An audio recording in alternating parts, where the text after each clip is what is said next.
এতক্ষণে আশা করি সবাই নিউজটা পেয়েছেন। শুভেন্দু অধিকারী মহাশয়ের আত্মসহায়ককে মধ্যম গ্রামে গুলি করে হত্যা করা হয়েছে। যে গুন্ডা রাজনীতি থেকে বেরিয়ে আসার জন্য মানুষ পরিবর্তন করলো, 4 তারিখে চূড়ান্ত ফলাফল বেরোনোর পরও আজকে 6 তারিখ হয়ে গেছে, অলরেডি ভয়ঙ্কর মৃত্যুলীলা শুরু হয়ে গেছে।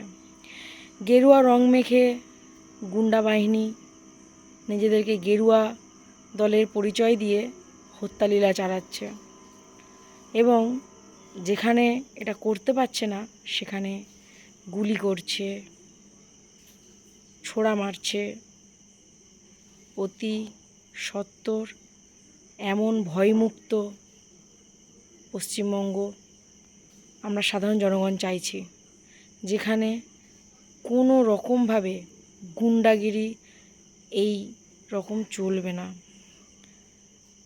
অতি সত্বর ব্যবস্থা গ্রহণ করুন সরকারের তরফ থেকে, কারণ আমরা যারা সর্বসমক্ষে রাম নাম করে চিৎকার করে যাচ্ছি তাদেরকেও কিন্তু টার্গেট করা হচ্ছে। সৎ পথে না জিততে পারার জন্য এরা এইভাবেই কিন্তু গুন্ডা রাজনীতি চালিয়ে যাচ্ছে।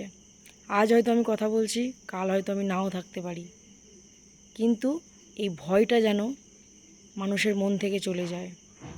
অতি সত্বর আপনারা ব্যবস্থা করুন, অতি সত্বর। কোনো রকম গুন্ডা রাজনীতি পশ্চিমবঙ্গের মানুষ যেন আর না দেখে।